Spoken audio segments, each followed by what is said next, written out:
Prabhavati torture నుంచి తప్పించుకోవడానికి తను తల్లి కాబోతున్నానని అబద్ధం చెప్పిన రోహిణి.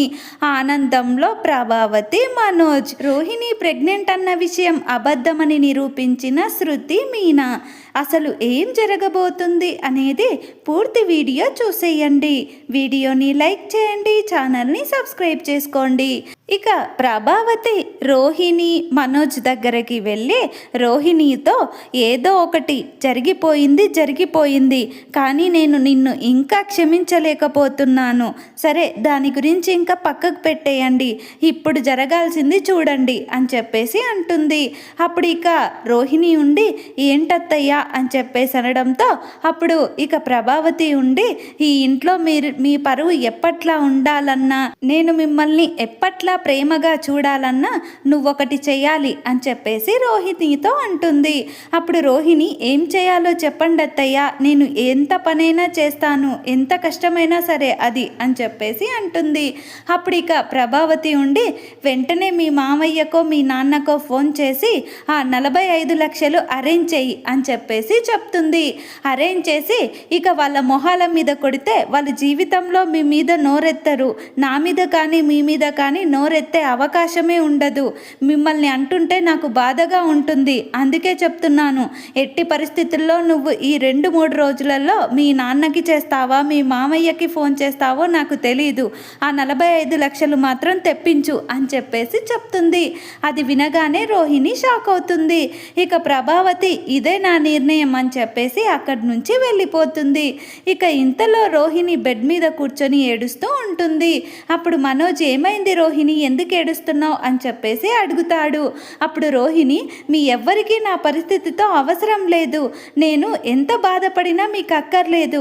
అక్కడ మా నాన్న జైల్లో ఉన్నాడు, అయినా కూడా మీ అమ్మ మా నాన్నని అడిగి డబ్బులు తీసుకురమ్మంటుంది, అంటే మా పరిస్థితితో మీకు పని లేదా అని చెప్పేసి ఇక బాధపడుతూ ఉంటుంది.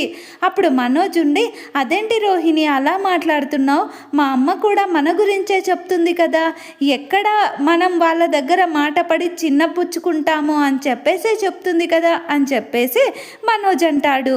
అప్పుడు రోహిణి ఉండి అవును కదా, నీకు మీ అమ్మ ఏం చేసినా కూడా తప్పుగా అనిపించదు, మరి మా పరిస్థితి ఏంటి, అక్కడ మా నాన్న జైల్లో ఉన్నాడు, మరి ఆ పరిస్థితి గురించి మాట్లాడవా అని చెప్పేసి రోహిణి అంటుంది. అప్పుడు మనోజ్ ఉండి నేను ఏం చేయలేకపోతున్నాను రోహిణి, మీ ఇద్దరి మధ్య నలిగిపోతున్నాను, అటు చూస్తే అమ్మ ఇటు చూస్తే భార్య, ఎవరిని తక్కువ చూసినా ఎవరితో ఏం మాట్లాడినా తప్పే అయిపోతుంది, నా కర్మ అని చెప్పేసి బెడ్ మీద అటు తిరిగి కూర్చుంటాడు. ఇక ఇంతలో రోహిణి చాలా ఆలోచిస్తుంది. నేను ఈ పరిస్థితి నుంచి ఎలాగైనా బయటపడాలి, కానీ ఎలా పడాలి, అత్తయ్య కొన్ని నెలల వరకు నన్ను డబ్బులు అడగకుండా చేయాలి, ఆ లోపు నేను ఏదో ఒకటి చేసి అరేంజ్ చేయొచ్చు, లేదా ఈ పరిస్థితిని ఇలాగే సర్దు మణిగించవచ్చు, ఏదో ఒక ఛాన్స్ దొరుకుతుంది. కానీ ఇప్పుడు నేనేం చేయాలి, 2 రోజుల్లో 45 లక్షలు అంటే నాకు ఎక్కడి నుంచి వస్తాయి, అత్తయ్య నన్ను తిట్టకూడదు, కానీ ఈ అత్తయ్య డబ్బులు కూడా అడగకూడదు, నేను ఈ పరిస్థితి నుంచి బయటపడాలి, దానికి ఏదో ఒక దారి వెతకాలి, కానీ ఏం చేయాలి అని చెప్పేసి ఇక ఆలోచిస్తూ ఉంటుంది. ఇక ఇంతలో రోహిణికి ఒక ఐడియా వస్తుంది. అప్పుడు రోహిణి ఇదే కరెక్టు, తర్వాత ఏదో ఒకటి చెప్పొచ్చు, ప్రస్తుతానికి నాకు కొంచెం టైం కావాలి అని చెప్పేసి ఆలోచించి ఇక లేచి వాటర్ తాగడానికి వెళ్తూ కళ్ళు తిరిగి పడిపోయినట్టు యాక్టింగ్ చేస్తుంది. అప్పుడు ఇక మనోజ్ చూసి షాక్ అవుతాడు. రోహిణి రోహిణి అని చెప్పేసి ఎంత లేపినా రోహిణి లేవకుండా కళ్ళు తిరిగి పడిపోయినట్టు యాక్టింగ్ చేస్తుంది. ఇక మనోజ్ అరుపులకి కింద ఉన్న ప్రభావతి మనోజ్ అరుపులు విని మీనా, బాలు, ప్రభావతి అందరూ పరిగెత్తుకుంటూ పైకి వెళ్తారు. ఇక అప్పుడు ప్రభావతి ఏంటి రోహిణి ఏమైంది, లే రోహిణి అని చెప్పేసి రోహిణి పడిపోవటం చూసి షాక్ అవుతుంది. ఇక ఇంతలో మనోజ్ ఉండి ఆ రోహిణి అమ్మ రోహిణి పడిపోయిందమ్మా అని చెప్పేసి రోహిణిని లేపడానికి ట్రై చేస్తాడు. ఇక మీనా వాటర్ బాటిల్లో నీళ్ళు తెచ్చి రోహిణి మొహం మీద మీద కొడుతుంది. అప్పుడు రోహిణి నెమ్మదిగా స్పృహలోకి వస్తుంది. అప్పుడు ప్రభావతి ఉండి, ఏంటి రోహిణి, ఏం జరిగింది, ఎందుకు అలా పడిపోయావు అని చెప్పేసి అనడంతో అప్పుడు రోహిణి, ఏంటో అత్తయ్య, నాకు కొన్ని రోజులుగా నీరసంగా అనిపిస్తుంది, ఏమి తినాలని కూడా అనిపించట్లేదు, సరిగ్గా తినకపోవడమో ఏంటో ప్రాబ్లం అర్థం అవ్వట్లేదు అని చెప్పేసి అంటుంది. ఇక ఇంతలో ప్రభావతి, మీ ఇద్దరు వెంటనే హాస్పిటల్కి వెళ్ళండి అని చెప్పేసి అంటుంది. అప్పుడు రోహిణి, ఇదే మంచి టైం, వెంటనే హాస్పిటల్కి వెళ్ళి ఆ మనోజ్ని బయటే ఉండేలా చేసి నేను లోపల ఏదో ఒకటి చెప్పేసి ప్రెగ్నెంట్నని బయటికి వచ్చి అబద్ధం చెప్పాలి అని చెప్పేసి అనుకుని, సరే అత్తయ్య, మనోజ్ వెళ్దామా, నాకు కొంచెం నీరసంగా అనిపిస్తుంది అని చెప్పేసి యాక్టింగ్ చేస్తుంది. అప్పుడు ఇక మనోజ్ ఉండి, సరే వెళ్దాం పదా అని చెప్పేసి రోహిణిని తీసుకుని హాస్పిటల్కి వెళ్తాడు.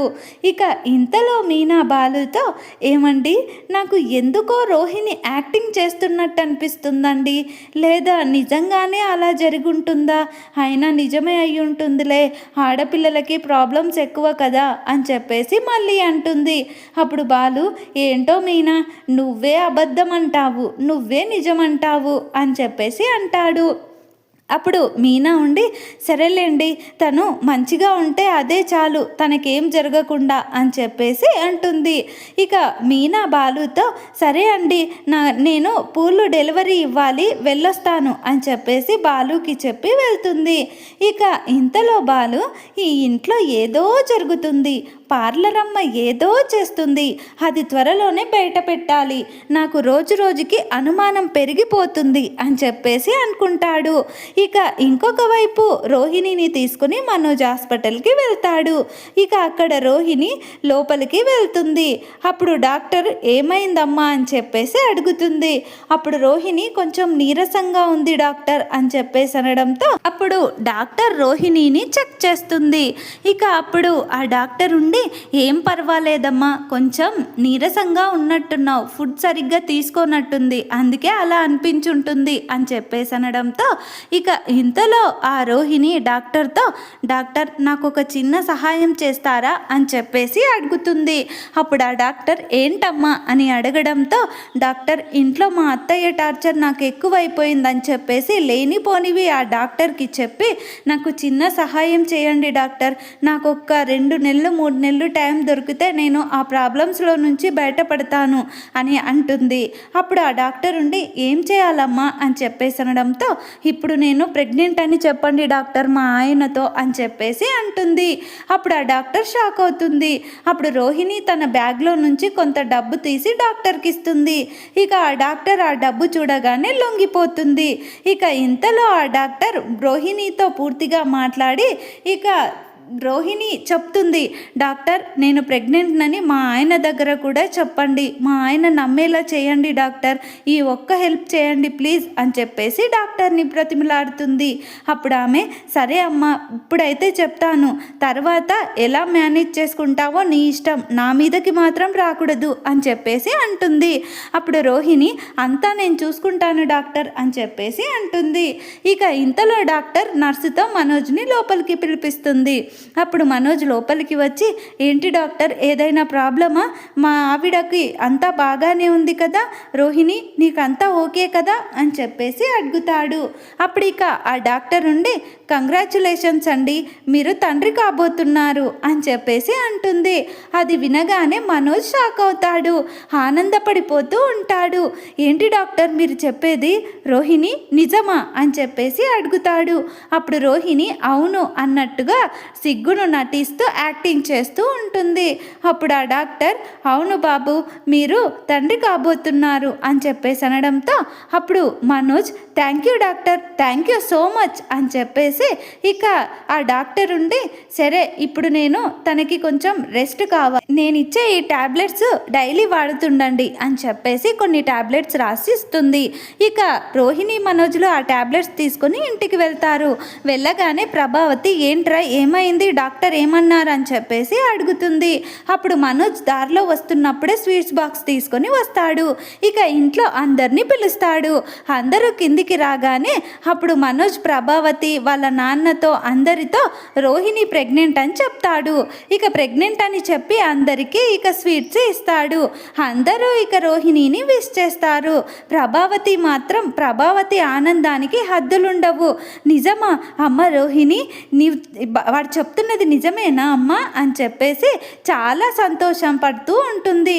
ఇక ఇంతలో రోహిణి తన మనసులో ఈవిడ సంతోషం వచ్చినా ఈవిడకి బాధ వచ్చినా అస్సలు తట్టుకోలేం అని చెప్పేసి అనుకుంటూ నాకు మాత్రం కొన్ని నెలలు ప్రశాంతంగా ఉంటుంది అని చెప్పేసి అనుకుంటుంది.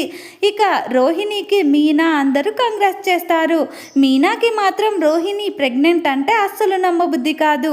ఇక ఇంతలో మీనా శృతి ఇద్దరు మాట్లాడుకుంటూ ఉంటారు. అప్పుడు మీనా శృతితో, శృతి నాకెందుకో రోహిణి ప్రెగ్నెంట్ అంటే నమ్మబుద్ధి అవ్వట్లేదు. అత్తయ్య టార్చర్ నుంచి తప్పించుకోవడానికి ఇలా చేస్తుందేమో అనిపిస్తుంది. రోహిణి ప్రెగ్నెంట్ అన్న సంతోషం రోహిణి మొహంలో ఏమాత్రం కనిపించట్లేదు. అది నీకు అర్థమవుతుందా శృతి అని చెప్పేసి అడుగుతుంది. అప్పుడు శృతి, నాకు కూడా అదే అనుమానంగా ఉంది మీనా. మనమే ఈ విషయాన్ని ఎలాగైనా బయట పెట్టాలి. ఈ రోహిణి అబద్ధం చెప్తుందా నిజం చెప్తుందా అనేది మనం తప్పకుండా కనిపెట్టి అందరి ముందు బయట పెట్టాలి అని చెప్పేసి ఇద్దరు మాట్లాడుకుంటూ ఉంటారు. ఇంతలో శృతి ఉండి ఈ విషయాన్ని మనం ఎట్టి పరిస్థితుల్లో ఈ కొంత సమయంలోనే బయట పెట్టాలి, మళ్ళీ రోహిణి ఏ తప్పు చేయకుండా చూడాలి మీనా అని చెప్పేసి ఇద్దరు ఇక ఒక ప్లాన్ ఆలోచిస్తూ ఉంటారు. మరి మీనా శృతి ఇద్దరు కలిసి రోహిణి ప్రెగ్నెంట్ అబద్ధమని బయట పెట్టనున్నారా? అప్పుడు ప్రభావతి రోహిణిని ఏం చేయనుంది? ఇంట్లో నుంచి గెంటయ్యనుందా? అసలు ఏం జరగబోతుంది అనేది పూర్తి వీడియో టీవీలో కంటే ముందుగా చూడాలనుకుంటే మా వీడియోని లైక్ చేయండి, మా ఛానల్ని సబ్స్క్రైబ్ చేసుకోండి. సబ్స్క్రైబ్ చేసుకోవడం అస్సలు మర్చిపోవద్దు. Thank you friends.